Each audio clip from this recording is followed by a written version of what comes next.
All right. Yes, Erski, we are officially manual swap. Let's get right into the video. Welcome back to another video. So today you join me in the budget Integra, and today we're starting to dig into and removing the pedal. Let me tell you, so I already started. Sorry for not recording a lot of stuff that was behind the scene, but I have never done this. Did a little bit of research. Couldn't really find a lot of stuff regarding this. I didn't read no forums. I found somebody with an EG, but he was able to actually remove the 14 off the brake pedal and then swap it over. But with the Integra, it's super different. I'm going to show you guys, and sorry for not recording. So starting out, we got the pedals over there. I'll get right into them in a second. I had to remove the brake booster a little bit further out. I know taking out the U-joint or the steering joint would have been perfect, but I could not for the life of me take it out. But I ended up, let me see if I can get in here. I ended up taking the steering column down, as you guys can see, all the brackets, and then I ended up pushing, obviously taking out those 1, 2, 3, 4, 5, 6 bolts, and I'll show you the locations when I show you the pedals on the like nuts, things like 5 nuts and 1 bolt, and then I push the brake booster by taking the brake lines off, and that was how I was able to actually take it out. I had to take a couple brackets in there. It's just a big old mess, but don't worry, everything's gonna be put back into place like it never happened. And then let's get right in the fan. Let me kill it real quick so I can talk to you guys a little bit more. Don't mind the mess. Let me get myself situated here. Alright, so apologize for all the mess.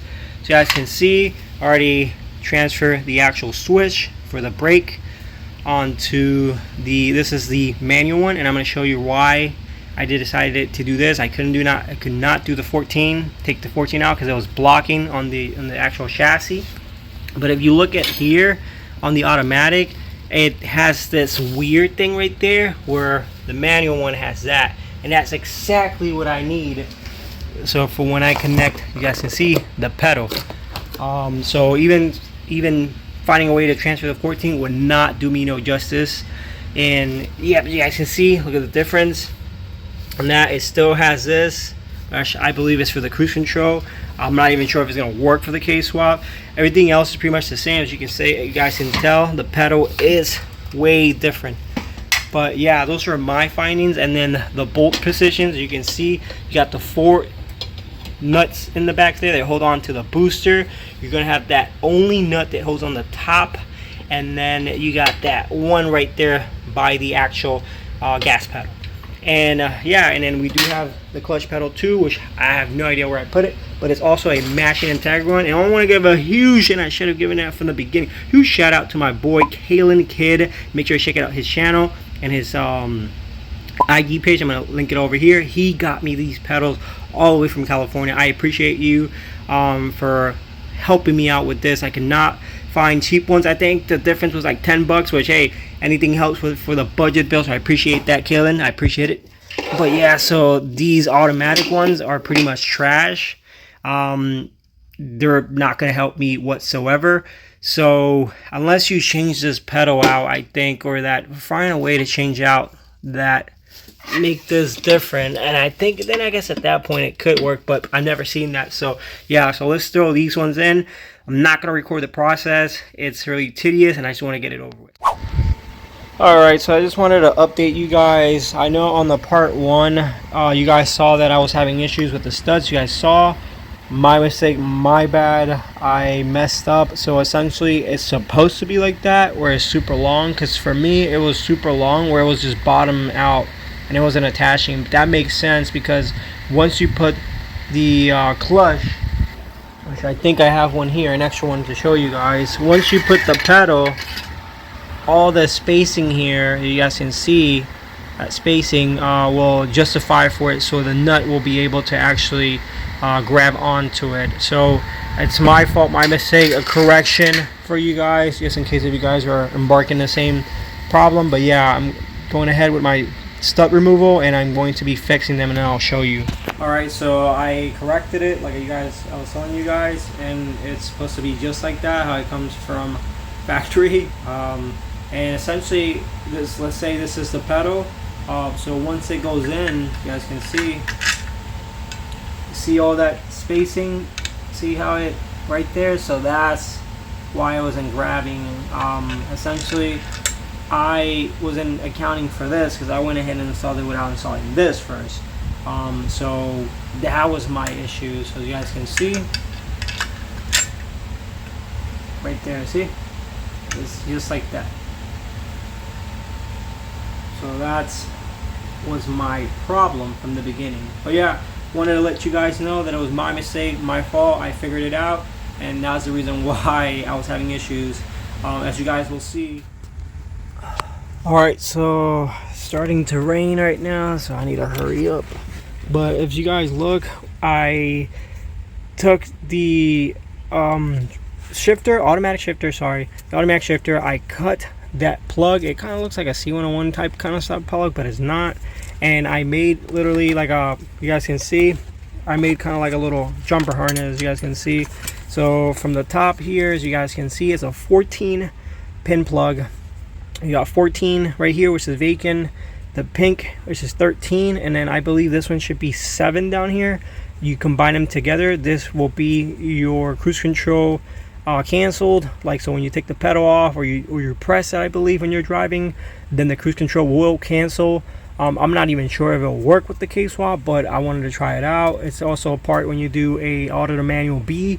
The only one that I did not keep, as you can see, is the bottom ones down here, which I believe if this one's 7, this one should be was it 8? No, it should be, there should be 1, 2, 3, 4. So it should be 4 or 5. One of them down there, 4 or 5. Those, if there's a green and a yellow, those are the reverse light. But I don't need that because my engine harness has it, and I've read in articles that it's optional. And then up here, 13. Sorry, I'm just counting. You got 14. I mean, yeah, you got 14, 12, and 11. Sorry. So these right here, you can also bypass them by just routing it back to each other, kind of like just splicing it and kind of like putting it together, so you don't have to do this long wire. But essentially, I am running that one, which I believe it is, where is it? Sorry, I haven't plugged it yet, but it's a yellow plug, and I'll show you guys when I plug it back up.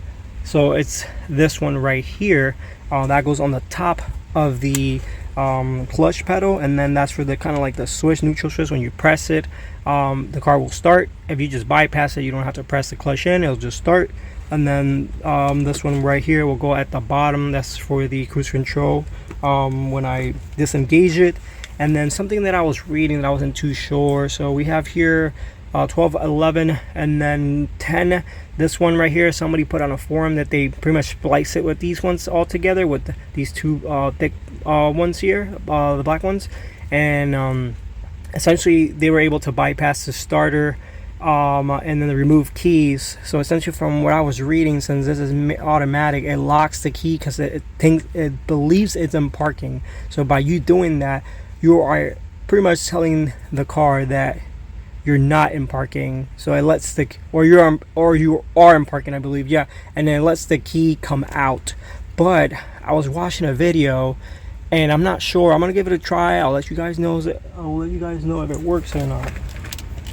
I was watching a video, and I saw that somebody at the bottom down there, if you have an automatic, you will have this thing. I'm not sure what it is. If it's a sensor or what exactly it is, but he eliminated this, and he said that he was able to not have to do this at all.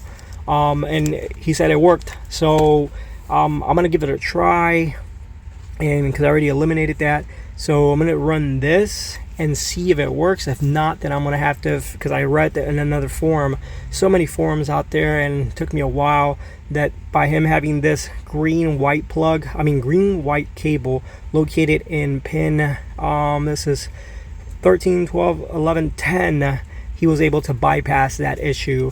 Or the other option is removing that solenoid from the steering column, and then you won't have that. But I want to have everything like a stock and everything working, so I'm gonna try that. That's what the guy said on the video. So fingers crossed. I hope everything's good. But yeah, we got the jumper harness here. Removed this thing right here, whatever this is. Remove this. It says N10 lock control, so hopefully this shall do it like the guy was saying. And let's keep our fingers crossed and pray that it works. If it does, I'll let you guys know, but I'm gonna go ahead and route it back here like the stock way, and then I'm gonna show you guys something else that I am going to be keeping. All right, so I promised you guys I was gonna show you, so here you go. That's the yellow plug that's gonna go on the top of the clutch pedal, which I have over there, which I have to take off because it's a mess in there. It's super crowded, but I need to get that situated. So this is how it's gonna stay. So these are the extra plugs that were for the automatic shifter that we're not going to be needing anymore. So I'm probably gonna see if I can just probably put them down in there.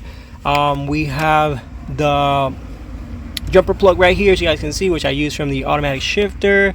Or I routed it this way, is away from the actual shifter, routing it this way. Then I have him here. In the meantime, as you guys can see, I gave him a lot of slack because these are going to be running all the way to the top down there, and then that way I have some room to play with and to tug him out. And I decided to keep this one. So this one's pretty interesting. This one's actually the light that protrudes on the automatic shifter, so you can see the parking, reverse, and all that, which I have right here. And this is a light that will illuminate all those icons for you to see at night when you're driving. So it's just a light, so I decided to keep it.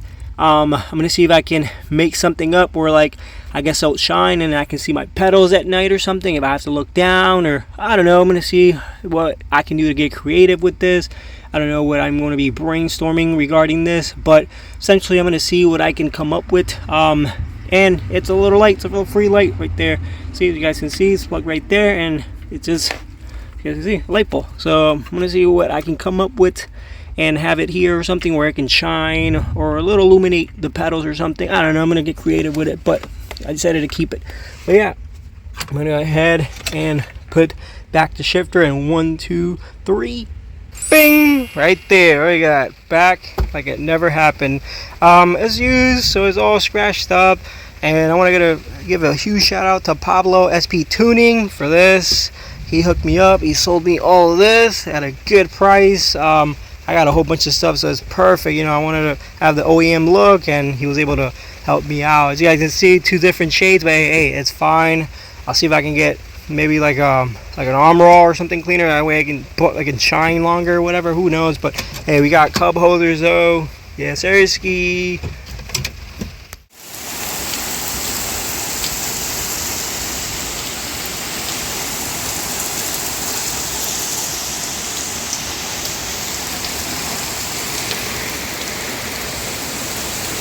Alright, so the rain somewhat stopped. It wet the whole car. Sucks. Inside's kind of wet too. And I'm looking over my paint job, and it's pretty horrible. So you guys can see, I mean, me rolling over it, for some reason I kind of like took the paint off.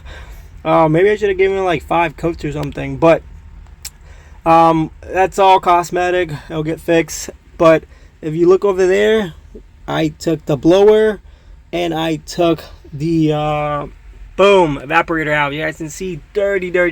Maybe taking this apart, cleaning everything out. Probably gonna be replacing the expansion valve, cleaning everything out. I'm not sure if I'm gonna buy a new evaporator, but we're gonna inspect it and then go from there. But overall, I think it looks good, but I'm gonna have to clean it out, make sure there's nothing inside of it. We got the blower here, which I'm going to be inspecting, obviously cleaning, and putting back in there. But I had to make that decision call to remove all that because I'm gonna have to tuck away a whole bunch of wires. And as you guys can see down there, that's the engine harness, which is already inside the cabin. So stay tuned for that. I'm gonna make a video of the wiring. I have a replica of a K-Tune one. Fingers crossed. Pray everything works out. I did mash them up with a good known conversion harness, and everything seems to be checked out fine. I hope it works. Everything. I hope everything's good. But yeah. So stay tuned for that wiring. And then I almost forgot, but underneath all this interior crap, we do have the we have to change the fuel pump, and I'm going to be running that Chemzo that I promised you guys for years that I was going to do a review, and I never went and I never ran it. I actually had it on the EG for a little bit, you know, prime, everything was beautiful, but something was wrong with the car, so I thought it was a pump, but it was not. But I ended up switching it, but we do have it, so I'm gonna test it out to try my luck with it. And this door, I painted it, but I don't know, I'm not really satisfied with it, and I forgot to paint that, so that's why it's all tan. But maybe in the future, when I am all done, I'll probably get a actual OEM black door, and then see what I'm gonna do regarding these, because these, I wish I had the gray ones, but these are tan and I don't really like them. Or maybe see if I can get them like maybe flocked or something, I don't know. But long ways from there, I don't have money to put towards that. Everything's going towards finishing up the build. But yeah, I want to say we're probably about 40% in there. But yeah, let me take you guys underneath so I can show you the progress. So we're underneath here, you guys can see we got the pedal.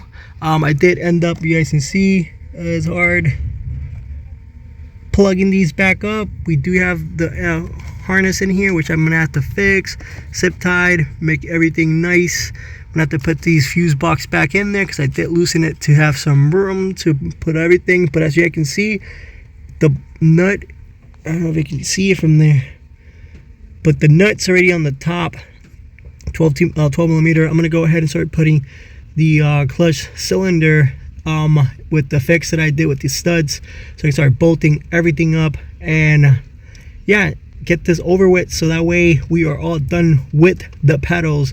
And essentially after this, we are in, you know, in layman's terms, we are fully manual now. Alright, so we have the reservoir already installed, and then we have the clutch line installed in there. As you guys can see, it's not focusing, but as you can see, the studs are not sticking out, so I finally did it correctly. I do have to bolt it up all the way, as you can see, look at that gap over there, but we do have the clutch line installed, so and then the clutch cylinder is almost there. All right, you can see we got pedals. Yes, see, yeah, boom. Stop. I'm just hoping that jumper harness or jumper wire, whatever that I made, works, and the information that I got was accurate. I mean, it worked for other people. I even put the 5th pedal in there as well. Thinking of possibly getting some replica pedals, so stay tuned for those. I'm not too sure yet if I'm going to be getting them. I do have to replace this rubber one, or if I do decide to go that route, still don't know yet. So yeah, but yeah, I put the panels back on. I mean, it's scraping off, so it wasn't that perfect, but I do have some adhesive promoter, so I should be using that instead. But other than that, it came out pretty good, and I am super stoked with the results. Look at that, we are officially manual swap. As you guys can see, pedals are in there, clutch is in there, the jumper harness in there, hopefully it works. I got the shifter in here, in there I got the jumper wire, we got the cylinder, clutch cylinder installed, so I believe we are officially manual. Sorry for the fan, it's super hot in here, but that's going to conclude the video. Thank you guys for watching. Summarizing everything up, as you guys saw, we are officially manual. I want to say the prices. So the pedals, I got them from my boy Kalen. Thank you, Kalen, all the way from California. I think it was like 90 bucks. I got the whole set, but before that, I actually ended up getting on eBay the actual clutch pedal, which I believe it was like 80 or 70 bucks. So I did put myself in the hole when my boy got me everything for 90 bucks, which is super cheap, all the way from California. Here, give or take, I want to say Florida, they wanted about $100, which is still not bad. Online, forget about it, it was super expensive, but I'm pretty sure they were in good condition. The clutch cylinder, I got off of eBay. It is a Dorman aftermarket, which I love Dorman. As see right here, and I already put the part number for you guys as well, but here it is just in case. And it was like 20 bucks with shipping, out the door, everything, which it was super cheap because I think you get it for like 30 bucks, so I saved myself money on that as well. Let me see what else on prices. Obviously the shifter, I went with the RSX, or the shifter mounting plate that does not bring the cutout or the template, but that was cheap itself. I think it was like 80-90 bucks or so. The shifter I actually got from the junkyard. It was a whole packet with a transmission that I ended up getting, so I was super cheap.